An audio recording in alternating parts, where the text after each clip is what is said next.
देश के प्रधानमंत्री नरेंद्र मोदी 2 दिन के रूस के दौरे पर हैं, तो वहीं दूसरी तरफ विपक्ष के नेता राहुल गांधी मणिपुर के दौरे पर हैं। दोनों ही दौरों को लेकर सियासत गर्म है। बायोलॉजिकल प्रधानमंत्री मॉस्को जा रहे हैं। राहुल जी नेता प्रतिपक्ष लोकसभा में वो मणिपुर गए हैं। ये तीसरा दौरा है उनका। मणिपुर में 3 बार जा चुके हैं, ये तीसरी बारी है। और ये दिखाता है, और पिछले 17 महीने में प्रधानमंत्री ने मणिपुर के बारे में कुछ कहा ही नहीं। मणिपुर के मुख्यमंत्री से नहीं मिला है, मणिपुर के राजनीतिक पार्टियों से नहीं मिले हैं, सांसदों से नहीं मिले हैं, विधायकों से नहीं मिली हैं, और मणिपुर तो गए ही नहीं। यूक्रेन के वॉर रुकाए थे, दावा किया था कि उन्होंने यूक्रेन में युद्ध रोका था। वो वापस मॉस्को जा रहे हैं। देखिए, मॉस्को जाएंगे, मॉस्को के बाद यूक्रेन जाएंगे। दोनों का वॉर रुकवा दिया है ना, पापा ने वॉर रुकवा दिया है, तो दोनों देश में जाएंगे मोदी जी तो अभी जितने दिन बचे हैं विदेश यात्रा करते रहेंगे, और जब विदेश रहेंगे तो यहाँ सरकार उनकी गिरी होगी, तो विदेश में ही रहेंगे शायद। मोदी के विजन और विपक्ष की सोच को लेकर सवाल नए नहीं है। देश के अंदर के मुद्दे और दुनिया के अंदर देश के मुद्दे दोनों अलग अलग हैं।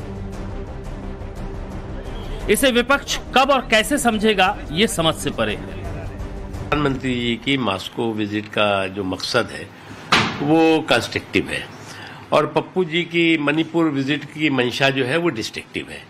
प्रधानमंत्री जी वहां देश की सुरक्षा, देश की सार्वभौमिकता को सशक्त करने के पे जो है वो काम कर रहे हैं। और यहाँ पर ये जो मणिपुर अभी जा रहे हैं उसके पीछे उनकी मकसद क्या है, मंशा क्या है कि वहां की सुरक्षा पर जो है वो पलीता लगाने की कोशिश करो, कंफ्यूजन क्रिएट करने की कोशिश करो, सियासत करने की कोशिश करो। और ये ऐसा कभी पहली बार मैं देख रहा हूं कि देश के प्रधानमंत्री ऑफिशियल विजिट पर जो है वो कहीं विदेश में गए हों, और यहाँ पर जो है वो ग्रैंड ओल्ड पार्टी सियासत कर रही हो। तीसरी बार प्रधानमंत्री बनने के बाद मोदी का यह दूसरा विदेशी दौरा है। शपथ लेने के तुरंत बाद ही वो पहली बार G7 समिट में इटली गए, जहां दुनिया के बड़े और शक्तिशाली नेताओं के साथ उनकी मुलाकात हुई। और अब वो अपनी दूसरी विदेश यात्रा के 2 दिन के दौरे पर 22वें भारत रूस शिखर सम्मेलन में शरीक होने रूस जा रहे हैं। विपक्ष जो सवाल उठाए, लेकिन देश के प्रधानमंत्री मोदी का विजन क्लियर है। हिंदुस्तान की ताकत का आज अगर पूरी दुनिया लोहा मानती है, तो ये मोदी का ही कमाल है, जिन्होंने पहली बार साल 2014 के आम चुनाव में जीत दर्ज कर प्रधानमंत्री बनने के बाद अब तक यानी जुलाई 2024 तक 6 महाद्वीपों पर 52 विदेश यात्राओं के जरिए 59 देशों की यात्राएं की।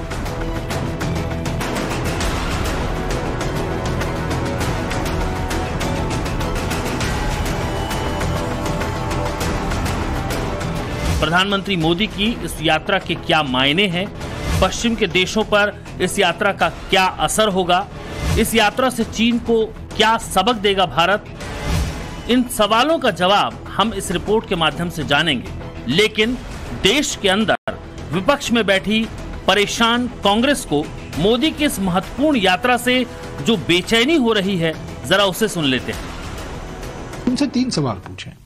एक सवाल तो ये पूछा है कि देखिए, मनमोहन सिंह जी और पुतिन और जो वहां के प्रधानमंत्री हैं दिमित्री मेडवेडेव, उनके बीच में उनके 10 साल के कार्यकाल में 16 बार उन दोनों के बीच में मुलाकात हुई, और पुतिन और नॉन बायोलॉजिकल प्रधानमंत्री के बीच में 10 साल में सिर्फ 11 बार मुलाकात हुई है। क्या कुछ वातावरण ठंडा हुआ है पुतिन और मोदी के बीच में? पहला सवाल। दूसरा सवाल यह है, महत्वपूर्ण सवाल, भारत का निर्यात जो है $3 अरब है, बस मुश्किल से $3.5 अरब है, पर आयात जो है $46 अरब है। ये भयंकर व्यापार असंतुलन है, व्यापार घाटा है। इसको हम संभाल नहीं पाएंगे। यानी कि हमारे उद्योग, हमारे व्यापारियों पर नुकसान हो रहा है इतने बड़े व्यापार घाटे से। तो क्या हमारे नॉन बायोलॉजिकल प्रधानमंत्री की क्या रणनीति है? और रूस के आर्मी में जाके भर्ती होते हैं 50 लोग। वहां के हमारे दूतावास ने माना है कि 50 युवा रूस के आर्मी में लड़ रहे हैं। हमारे नागरिक हैं और रूस के आर्मी में लड़ रहे हैं, और 2 की मौत हुई है। तो क्यों हमारे नॉन बायोलॉजिकल प्रधानमंत्री इस पर चुप हैं? कांग्रेस नेता जयराम रमेश के इन सवालों के बीच अगर देखा जाए तो भारत और रूस के बीच अब तक 21 वार्षिक शिखर सम्मेलन हो चुके हैं। पिछला वार्षिक शिखर सम्मेलन 6 दिसंबर 2021 को नई दिल्ली में ही आयोजित हुआ था। तब पुतिन ने भारत का आखिरी दौरा किया था। मोदी इससे पहले 2019 में एक आर्थिक सम्मेलन में भाग लेने के लिए रूस के शहर व्लादिवोस्तोक गए थे। पुतिन और मोदी की आखिरी मुलाकात 2022 में उज्बेकिस्तान में एससीओ शिखर सम्मेलन में हुई थी। लेकिन मोदी और पुतिन के बीच होने जा रही ये 22वीं शिखर वार्ता रक्षा सौदों के लिहाज से बेहद खास है। ये माना जा रहा है कि भारत और रूस के बीच में AK-203 असॉल्ट राइफलों का सौदा करने के बाद मोदी और पुतिन इस दौरान कई रक्षा परियोजनाओं को दोबारा से जिंदा कर सकते हैं। रिपोर्ट के मुताबिक सम्मेलन के एजेंडे में दोनों सेनाओं के बीच सहयोग बढ़ाने के लिए रसद आपूर्ति समझौते के साथ साथ 5वीं पीढ़ी के लड़ाकू विमान यानी AGFA के कंबाइंड डेवलपमेंट पर बातचीत होगी। जब 5वीं पीढ़ी के फाइटर जेट की बात होगी तो जाहिर है Su-57 पर भी चर्चा होगी। रूस से S-400 के 3 स्क्वाड्रन पहले ही भारत में लगाए जा चुके हैं, जबकि रूस से 2 और S-400 शिपमेंट का इंतजार है। रूस में रहने के दौरान पीएम मोदी इन S-400 प्रणालियों की प्रगति का भी जायजा ले सकते हैं।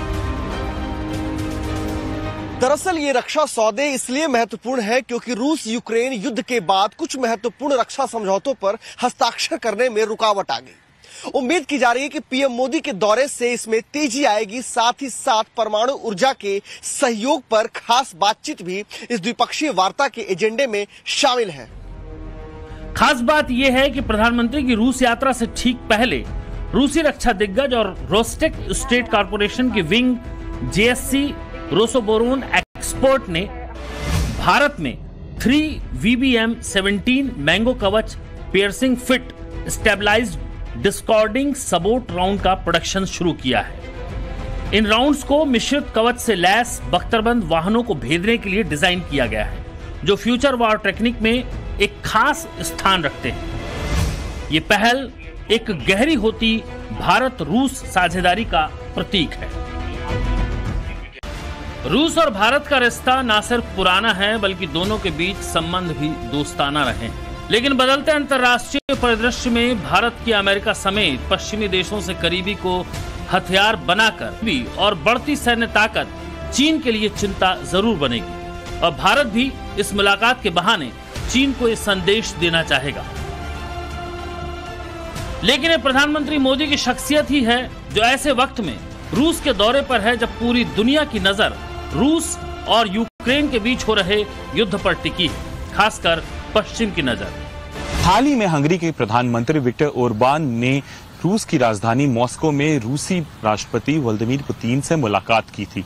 इसके बाद कई यूरोपीय नेताओं की काफी तीखी प्रतिक्रिया सामने आई थी। जाहिर सी बात है यूरोपीय देश जो हैं वो यूक्रेन के साथ खड़े हैं इस युद्ध में, और ऐसे में कोई यूरोपीय नेता अगर रूस की यात्रा करता है, पुतिन से मिलता है, तो उसे सीधा सीधा विश्वासघात माना जाएगा। ये बात अलग है कि हंगरी को यूरोप में एक अलग देश के तौर पर देखा जाता है और प्रधानमंत्री ओरबान को लोग तानाशाह मानते हैं। ऐसे में पश्चिमी देश भारतीय प्रधानमंत्री नरेंद्र मोदी की इस यात्रा को किस चश्मे से देखेगा, ये बड़ा सवाल है। भारत का रुतबा और मोदी का पूरी दुनिया में बढ़ता प्रभाव ही है जो इस मुलाकात पर कोई विरोध दर्ज न कर पाए। लेकिन अंदर ही अंदर यूरोप और अमेरिका दोनों ही मोदी और पुतिन को एक साथ देखकर खुश तो नहीं ही होंगे, क्योंकि दोनों ही देश कि पिछले 3 सालों में दोनों देशों के बीच में कोई भी द्विपक्षीय वार्ता नहीं हुई है। ऐसा माना जा रहा है कि प्रधानमंत्री नरेंद्र मोदी रूस के राष्ट्रपति व्लादिमीर पुतिन के बुलावे पर 22वें भारत रूस शिखर सम्मेलन में हिस्सा लेने के लिए रूस की यात्रा कर रहे हैं।